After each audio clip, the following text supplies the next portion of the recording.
Well, it's interesting with Twitch because like obviously Twitch is kind of like the communal.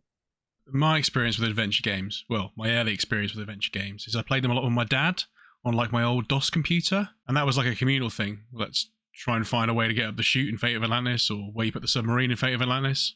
Don't know if you've played Fate of Atlantis. Oh yeah. That kind of thing where you like sat there going, how do I do this? And if you've got someone else to bounce off, it's great, which is why I think Twitch is almost perfect for that type of game. I mean, I watched your, you know what I'm going to say now, don't you? I watched your, oh my God, what's it called? I've forgotten the name of it already. I've probably forgotten. Which one, sorry? The one with the wolf. Oh yes, God, Gabriel Knight 2. Yeah, Gabriel Knight 2. Watch that. And of course, there was the struggle with the wolf and all that stuff. But yeah, like a communal, like people dipping in and saying, I know what I'm doing.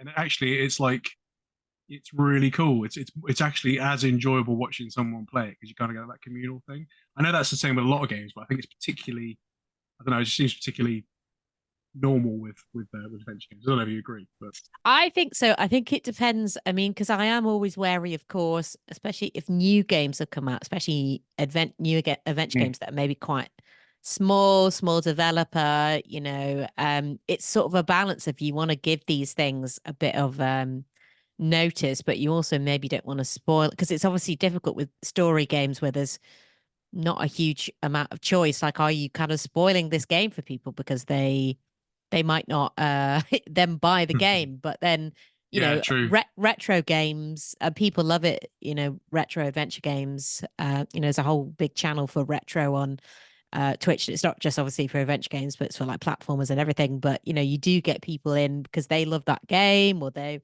just been playing it, so that's quite nice. So it is, yeah, it's difficult. It's like a bit of a balance between the two. I mean, I do play new adventure games as well, but sometimes I try and think of like, if there's like different endings and stuff, that's probably a bit better because people can, you know, try different stuff on their own as well.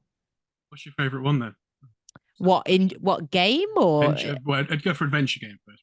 Okay, it's tricky because I used to always say Grim Fandango because I really love like the atmosphere, the characters, the music, all that kind of thing, the story obviously, but I feel like if I went back to it, I'd actually find parts that I found quite annoying just because of the controls. It's a little bit slow. So I don't know, having replayed Day of the Tentacle, I really like that. I'm kind of, I mean, obviously Monkey Island is fantastic, so it's sort of like that's always there. That's like a given, I think. Yeah. I've never played Monkey Island. Oh, what are you doing? I know. Why are we having this conversation? I know. Yeah, that's just I cut that bit out. No. So Day of the Tentacle, I've played probably more times than most human beings have played. Yeah, it's great. It's just great because that was like the first. Well, maybe Fate of Atlantis was the first talkie. They were both the same year, weren't they? Yeah. We were like. You ever hear of a man called Al-Jabbar? Regrettably, I do not know this man. Okay. Salam, Effendi. No, come back. No. Well, along with things like, I guess, like Beneath a Steel Sky as well, that would probably be up there for me as well. I think that, you know, just because they just hold up really well. And, you know, there's something about it doesn't really matter about the, you know, the graphics, although I actually, you know, I quite like that kind of style anyway, but it's much more about the story. And I think that works really well. And that's why, you know, I still like playing those kind of games today. Well, it's like you're playing a comic book with those games, isn't it? Yes. Beneath the Steel Sky, interestingly, I played when I was like 5. Okay. Think about playing. That might be a bit woo. Yeah, well, no, I mean, like, it gave me nightmares. Really? No. So that's funny. The bit at the beginning where that game's obviously one of the adventure games where you can die at like any point. Yes.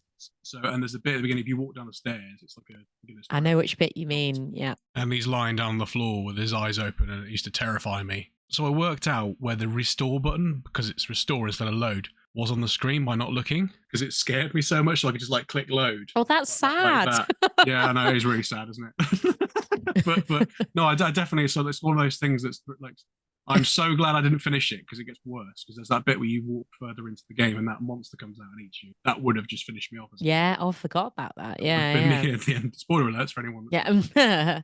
Please subscribe to 2 Random Words.